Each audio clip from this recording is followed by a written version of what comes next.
ये कहानी सुंदरपुर गांव की है। इस गांव में शांति नाम की एक महिला रहती थी। शांति एक समझदार लेकिन थोड़ी घमंडी महिला थी, जो सुंदरपुर गांव में अपने बेटे अमन के साथ रहती थी। शांति को हमेशा लगता था कि गांव की बहुएं साधारण होती हैं और उन्हें ज्यादा तमीज नहीं होती, इसलिए वो अपने बेटे के लिए शहर की पढ़ी लिखी बहू लाना चाहती थी, जिससे वो गांव की सभी औरतों से अलग रहे हैं। अमन, मैं तेरे लिए शहर की पढ़ी लिखी बहू लाऊंगी, जो सबकी नजरों में इज्जत बढ़ाएगी। पर माँ, गांव की बहुएं भी तो अच्छी होती हैं। तू बस शादी के मंडप में बैठ जा, बाकी सब मैं संभाल लूंगी। शांति को अपनी बचपन की सहेली सरला की याद आती है, जो शादी के बाद शहर चली गई थी। शांति ने सरला को फोन किया। तुम्हारी बेटी नेहा तो अब बड़ी हो गई होगी, क्यों ना उसकी शादी अमन से कर दें? ये तो बहुत अच्छा रहेगा। नेहा तो मॉडर्न भी है और होशियार भी। रिश्ता पक्का हो जाता है। सरला सारी बात अपने पति को बताती है। सरला के पति बहुत बड़े बिजनेसमैन थे, पर कारोबार में घाटा होने के बाद उनके पास नेहा की शादी गांव में करने के अलावा और कोई भी चारा नहीं था। अमन और नेहा की शादी पूरे धूमधाम से होती है। शादी के बाद मुंह दिखाई के दिन गांव की औरतें नेहा की खूबसूरती और चाल ढाल देखकर हैरान रह जाती हैं। वाह, शांति की बहू तो एकदम रानी लग रही है। मैंने कहा था ना, मेरी बहू लाखों में एक होगी। शादी के कुछ ही दिनों बाद नेहा की शहरी आदतें सामने आने लगती हैं। मम्मी जी, कुएं का पानी से तो मेरी स्किन खराब हो रही है, आरओ लगवाइए। टीवी बहुत छोटा है, नया बड़ा एलईडी टीवी लगवाइए। और हाँ, एसी और वॉशिंग मशीन भी चाहिए।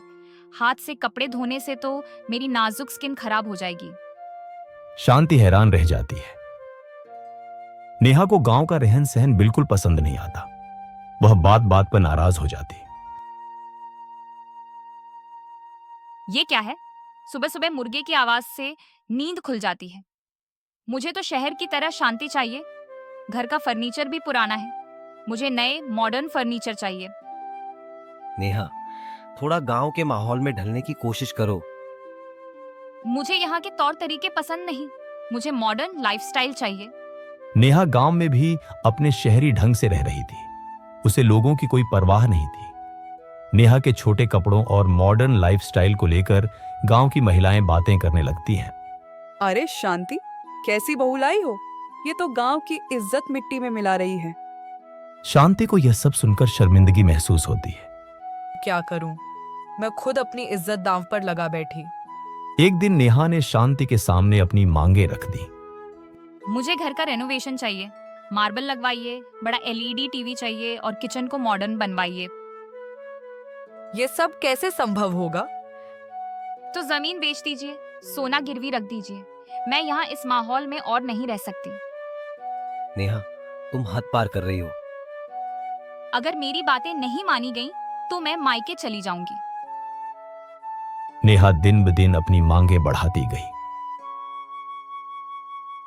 शांति और अमन के बीच तनाव बढ़ने लगा। अमन परेशान हो जाता है। अमन, मुझे तुम्हारी माँ की दखलंदाजी बिल्कुल पसंद नहीं। अगर ये सब नहीं बदला गया तो मैं इस घर में नहीं रहूंगी। अमन परेशान हो जाता है। अमन और शांति ने नेहा के सामने तलाक के कागज रख दिए। क्या तुम मुझे तलाक दे रहे हो? तुमने कभी इस घर को अपना नहीं समझा। तुम्हें सिर्फ अपनी सुविधाएं चाहिए थी। ठीक है, मैं एक एनआरआई से शादी कर लूंगी। नेहा साइन कर देती है और मायके चली जाती है। कुछ समय बाद शांति और अमन ने गांव की एक सीधी सादी लड़की पूजा से शादी का फैसला किया। पूजा ने शांति और अमन को पूरे दिल से अपनाया। माँ जी, मैं आपके साथ हर परिस्थिति में खड़ी रहूंगी। अब समझ में आया कि बहू शहर की हो या गांव की, जो प्यार और सम्मान दे वही असली बहू होती है। अमन और पूजा का जीवन सुखमय हो जाता है। अब मेरी इज्जत सिर्फ मेरी बहू की सुंदरता से नहीं, उसके संस्कारों से जुड़ी है। सच्चा रिश्ता प्यार और समझ से ही चलता है। शांति, अमन और पूजा का परिवार खुशहाल जिंदगी बिताने लगता है।